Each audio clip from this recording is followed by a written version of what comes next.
글로벌 증시 마감 시황입니다. 유럽도 반등했고요. 미국도 반등을 했습니다. 자, 지금 3대 지수 종가부터 체크를 해 보겠습니다. 이날 3대 지수 모두 다 1거래일 만에 반등에 성공하는 모습을 보여줬습니다. 장 초반에 이제 저가 매수세로 크게 오른 다음에 장 마칠 때까지 조금씩 상승폭을 줄여가면서 거래를 보여줬습니다. 이날 다우지수 0.2%, S&P 500 지수가 0.3% 오르는 모습이었고요. 그리고 나스닥 지수가 상대적으로 강세를 띠게 되면서 0.6% 오르면서 11,400포인트대 중반에서 종가를 형성했습니다. 자, 이어서 섹터와 업종별 흐름 보겠습니다. 자, 어제 1% 평균 하락을 보였고 간밤에는 0.3% 상승하면서 반등에 성공을 했습니다. 한 주의 시작을 반등으로 출발하고 있는 뉴욕 증시가 되는데요. 가장 좋았던 게 경기 소비재 산업재, 가장 안 좋았던 게 유틸리티 헬스케어 순서가 되겠습니다. 경기 소비재에서는 자동차 업종이 유독 강했습니다. 테슬라가 강하게 움직이게 되면서 이러한 부분을 견인했고요. 그리고 산업재 쪽에서는 철도 회사가 강했습니다. 이제 운송 업종 자체가 이렇게 올라가게 되면서 산업재도 반등을 좀 크게 하는 모습입니다. 그 밑으로 IT 서비스 이렇게 성장주들이 긍정적인 흐름을 보여줬고요. 반면에 이제 유틸리티가 0.7% 정도 약세 정도로 거래를 마쳤는데요. 아무래도 시장에서 이렇게 안전자산보다는 위험자산 선호 현상이 조금 더 부각되면서 유틸리티가 긍정적으로 올라갈 수 있었고 헬스케어 쪽에서도 혼조된 흐름을 보여주는 가운데 하락했던 종목들이 조금 더 많았습니다. 좀 더 이런 위험자산 선호 현상의 자금이 반대쪽으로 좀 빠져나가는 모습이었습니다. 자, 이어서 종목으로 넘어가겠습니다. 자, 전반적으로 이제 위쪽에 있는 종목들이 성장주가 될 텐데요. 비교적 다 올라가는 흐름이었습니다. 앞서 말씀드렸던 대로 달러가 약세였다라는 점, 그리고 국채금리가 조금은 하락했다라는 것이 이날 부담을 좀 줄여주는 흐름이었는데요. 가장 먼저 보셔야 될 것은 바로 이 자동차입니다. 테슬라가 5.4% 이러한 시장에서도 유독 강하게 올라갔었는데요. 테슬라는 지금 투자자의 날을 앞두고 있습니다. 여기에서 앞으로 테슬라의 먹거리가 더 공개가 될 것이다 라는 그런 내용 속에서 기대로서 호재로 반영을 했고요. 또 이런 가운데 독일에서도 계속해서 성공적인 안착 흐름을 보여주고 있고 차량도 주당 4,000대씩 잘 뽑아내고 있다라는 그런 내용 속에서 이날 테슬라는 긍정적이었습니다. 그리고 이날은 전기차 관련된 종목들한테 여러 가지 호재들이 다양하게 나와줬었는데요.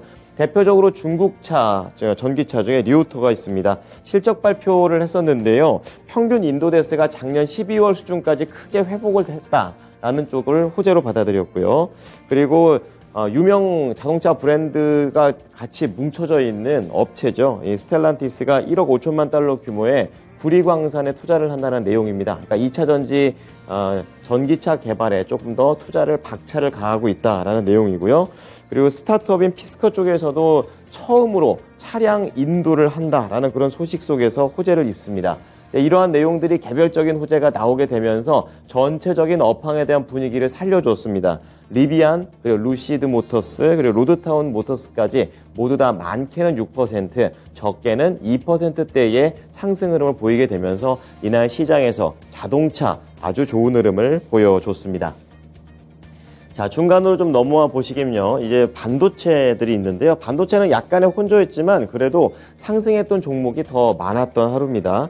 필라델피아 반도체 지수가 1거래일 만에 반등에 성공합니다. 많지는 않지만 그래도 0.5%의 상승으로 돌렸다라는 부분이 긍정적이었었고요.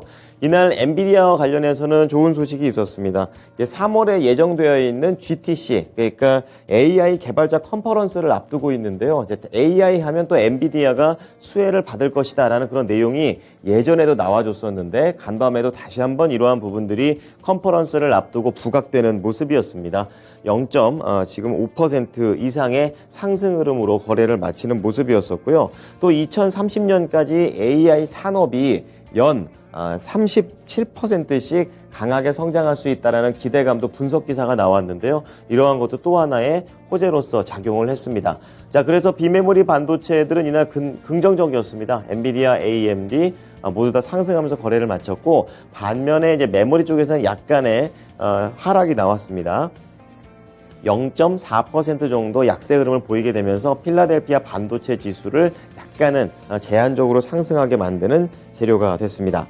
자, 그런 가운데 대형 기술주들 좀 체크를 해보겠는데요. 전반적으로 좀 무리 없이 올라가는 모습이었고, 이제 그 가운데에서도 애플이 0.8% 상승에 성공을 했습니다. 애플과 관련해서는 프리미엄 제품군 측에서 애플이 이런 시장의 주도권을 잡아가고 있다라는 그런 내용 속에서 0.8% 올랐고요. 구글의 모에서 알파벳도 비슷한 상승세를 보였는데요. 뱅크 오브 아메리카가 여기도 AI와 관련된 내용이 나옵니다. 비중 확대 의견을 계속하게 지속을 하면서 AI에 대한 수혜를 받을 수 있다라는 그런 의견을 다시 한번 제시했다라는 점 호재였습니다. 자, 그런 가운데 중간에 있는 헬스케어 체크해 보겠습니다. 전반적으로 이제 오른 종목, 내린 종목이 비슷비슷하게 움직이는 내용이 되겠습니다. 중소형 단에서 이러한 상황이 좀 많이 연출이 됐었고요. 오히려 큰 종목 중에서는 하락했던 종목이 더 많았습니다. 이제 그런 가운데 파이자가 인수합병을 좀 논의하고 있다는 내용에 따라서 이날 2.3% 하락을 했고요. 그 회사는 예전에 이 머크 때도 나왔던 회사입니다. 바로 시젠이 되겠는데요. 시젠은 또 피인수에 대한 쪽으로 얘기가 또 들어가게 되면서 10% 급등하는 개별적인 흐름을 보였습니다. 자, 이번에는 산업재 넘어가 보겠습니다. 다시 한번 반등을 주면서 전반적인 상승세가 나와줬고요. 이제 그런 가운데 이 하단에 위치되어 있는 UNP 쓰는 티커, 그러니까 철도 회사 중에서도 유니언 퍼시픽이라는 회사가 대장주인데요. 대장주 쪽에서 긍정적인 소식이 나왔습니다. CEO가 바뀐다라는 내용이 나왔는데요. 시장에서는 좋게 해석을 하게 되면서 이날 강하게 상승하는 모습입니다. 잠시 후 특징주 때 조금 더 자세하게 말씀을 드리겠습니다. 자, 그리고 부동산 쪽에서도 이날 혼조 흐름을 보였지만 또 대표적인 종목들은 괜찮은 내용이 나와줬습니다. 대표적인 부동산 중개 플랫폼 진로우라는 회사가 있는데요. JP모건 측에서 비중 확대 의견을 내게 되면서 이날 2.1% 상승을 했고, 전반적으로 시장에서는 이제 국채 금리와 관련된 그런 부담감도 약간 덜했기 때문에 부동산 관련주들도 이날 시장의 상승에 동반해서 움직였습니다. 자, 마지막으로 앞서 그 스텔란티스가 이제 구리광산 쪽에다가 투자를 한다라는 그런 내용들이 나오게 되면서 2차 전지 전기차 관련된 소재의 긍정적인 내용들이 나오고 있는데요. 엘버말, 그러니까 구리광산 쪽이죠. 이쪽에서도 비슷하게 상승세를 타고 있습니다. 웰스파고 쪽에서 앞으로 이런 소재와 관련해서는 탑픽 종목이다라는 내용이 나오게 되면서 이날 구리광산, 엘버말, 이날 상승세를 강하게 보여줬습니다. 자, 이어서 특징주 넘어가 보겠습니다. 첫 번째가 전기차 스타트업인 피스커가 되겠는데요. 30% 급등했습니다. 이 배경을 보게 되면은 4분기 실적 발표를 했는데요. 부진했습니다. 그럼에도 불구하고 올해 처음으로 차량을 인도한다라는 그런 내용에 따라서 시장은 차량을 인도하는 쪽으로 더 시선을 뒀습니다. 30.28%나 오르면서 7.4달러 거래를 마쳤는데요. 월스트리트 저널에 따르면 이 피스커의 CEO가 이날 작년 4분기 실적을 공개한 이후 컨퍼런스 콜을 가졌는데요. 올해 봄에 자사의 첫 전기차를 고객에게 인도할 것으로 보인다라고 발언을 하게 되면서 여기에 시장에서는 환호를 했습니다. 피스커는 지난 12개월 동안, 지금은 좀 짧게 잡혀 있지만 계속해서 한 40%가량 밀려 내려온 그런 모습인데요. 이날 하루 동안에만 아주 급격하게 상승을 하게 되면서 2년 내 최고치까지, 2년 내 최고 상승폭을 보였습니다. 자, 다음은 유통과 관련해서 철도 회사 유니언 퍼시픽 좀 체크해 보겠습니다. CEO가 물러난다라는 내용을 좋게 해석을 했는데요. 뱅크 오브 아메리카 쪽에서는 이 소식이 나온 직후에 유니언 퍼시픽에 대한 투자 의견을 중립에서 매수로 상향 조정을 했습니다. CEO가 이렇게 변경된다라는 것은 지금 악재가 아니라 회사의 서비스 그리고 영업 부진에 대한 개선 의지를 회사가 보이고 있는 것이다 라고 좋게 해석을 했습니다. 자, 이것 때문에 유니언 퍼시픽이 10% 급등을 하게 되면서 한 번에 최근의 하락을 뒤로하고 전고점까지 올라가는 흐름을 보였습니다. 종가는 212달러까지 안착하는 모습이었습니다. 자, 이어서 미국 현지 연결해 보겠습니다. SH인베스트먼트 김선영 연구원입니다. 연구원님 안녕하세요. 네, 안녕하십니까. 네, 자, 뉴욕 증시가 1거래일 만에 반등을 하면서 또 시작을 좋게 출발을 하고 있습니다. 어떠한 내용들이 있었습니까? 예, 오늘 뉴욕 증시는 지난주 하락에 따른 저가 매수세가 유입이 되면서 3대 주수가 모두 소폭 반등에는 성공했습니다. 지난주 급등했던 미국 국채금리가 안정세를 찾으면서 IT 업종의 상승세가 들어졌던 가운데 주택 판매 지표가 크게 개선되면서 경기 침체 우려는 줄어든 모습인데요. 전미 부동산 중개인협회에 따르면 1월 중 펜딩 주택 판매, 즉 잠정 주택 판매 지수가 지난해 12월보다 8.1%가 크게 증가한 82.5를 기록해 당초 0.9% 상승할 것이라던 시장 예상치를 크게 상회했습니다. 1월 중 북동부에서 6%, 중서부 7.9%, 남부는 8.3%, 서부가 10%가 상승했던 가운데 전년 동월 대비로는 북동부의 경우에는 19%, 중부는 21%, 남부 24%, 서부는 29%의 급락세를 보였으며 협회 측은 지난해 12월과 올해 1월에 모기지 금리가 하락하면서 매수자들의 구매력이 개선됐다면서 30년 만기 모기지 금리가 꾸준히 하락해 2023년 평균 6.1%, 내년에는 평균 5.4% 수준이 될 것이지만 2024년까지는 전년 대비 증가세를 기록하지는 않을 것으로 예측하고 있습니다. 네, 전반적으로 경제 지표가 상당히 좀 시장의 상승에 좀 도움을 줄 수 있었던 그런 내용이 되겠습니다. 자, 이어서 이슈 넘어가 볼 텐데요. 이러한 와중에서도 이제 연준 쪽에서는 여러 가지 경고음들을 내고 있습니다. 연준의 목표 인플레이션 2%가 되겠는데요. 여기에 대한 추가적인 위험이 있다라는 그런 발언이 나왔죠. 예, 그렇습니다. 필립 제퍼슨 연준 의사가 2%의 연준 인플레이션 목표에 의문을 제기한다면 추가적인 위험이 발생할 수 있다고 경고했습니다. 그는 하버드대 강연을 통해 일부 경제학자들이 더 높은 인플레이션 목표가 현 수준인 2% 목표보다 낮다고 주장하고 있지만 FOMC의 장기 인플레이션 목표를 변경한다면 목표에 의문을 제기함으로써 추가적인 위험이 발생할 수 있다면서 사람들이 연준의 물가 안정 목표가 향후에도 상황에 따라 계속 바뀔 수 있다고 의심하게 될 수 있기 때문이라고 강조하면서 2% 인플레이션 목표를 변경하는 것은 중앙은행의 신뢰도를 손상시킬 것이라고 주장했습니다. 그는 연준이 0%가 아닌 2% 인플레이션 목표를 둔 것은 합리적인 물가 안정이 바람직하다는 판단을 반영하는 동시에 너무 낮은 인플레이션은 경제적으로 비용이 많이 든다는 현실을 인식한 것이라면서 2% 인플레이션 목표는 물가 안정과 고용 안정이라는 연준의 이중 책무에도 가장 부합하는 수준이라면서 이러한 연준의 목표에 의문이 생기는 데 따른 평판 비용은 연준이 논의한 고정된 장기 인플레이션의 기대에 주된 이익을 악화시킨다면서 4% 이상의 인플레이션 상승률을 추구하는 것은 연방준비법 내에서 안정된 물가의 의미를 확장하는 것이라고 지적하고 있습니다. 네. 자, 다음 내용 다뤄보도록 하겠습니다. 인플레이션 관련해서는 참 경제 지표가 중요한 시기인 것 같습니다. 이런 시기 동안에 이제 내구재 주문이 또 간밤에 발표가 됐는데요. 결과는 어땠나요?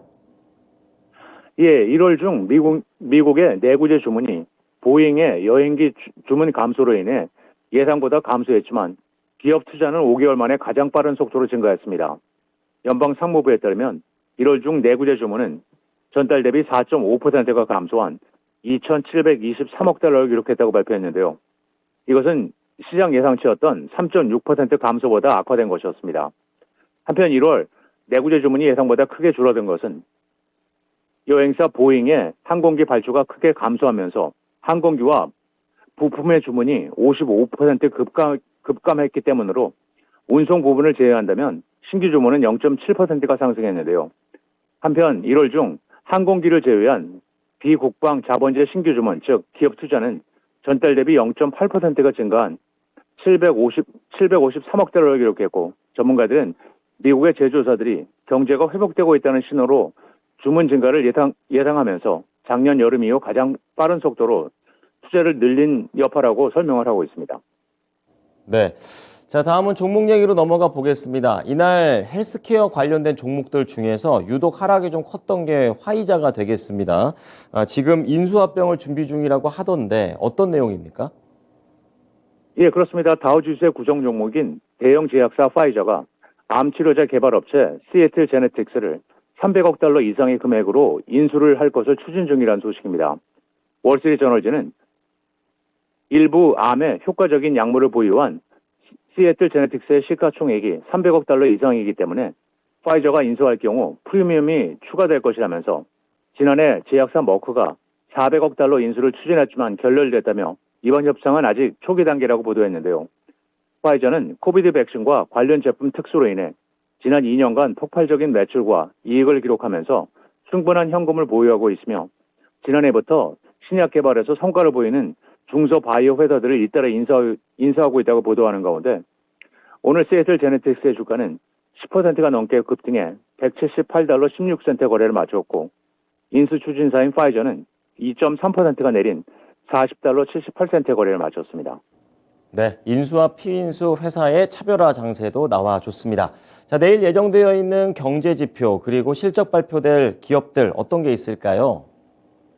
예, 마지막으로 내일은 컨퍼런스 보드의 2월 소비자 신뢰지수를 시작으로 S&P 케이스 실러의 1월 미국 20개 대도시 주택가격 지수, 공급거래자협회의 2월 시카고 지역 제조업 PMI가 발표되며 미국 2위 소매업체 타겟을 시작으로 한국 기업인 쿠팡, 암바렐라, 어반 아웃피터스, 로스 스토어스, 오토존, 크래커 배럴, 어드밴스 오토파스, 3D 시스템스, AMC 엔터테인먼트, 퍼스트 솔라, 리비안 오토모티브, 멜코 리조트, 페리고, 버진 갤런틱, 그리고 와비 파커가 지난 분기 실적을 발표합니다.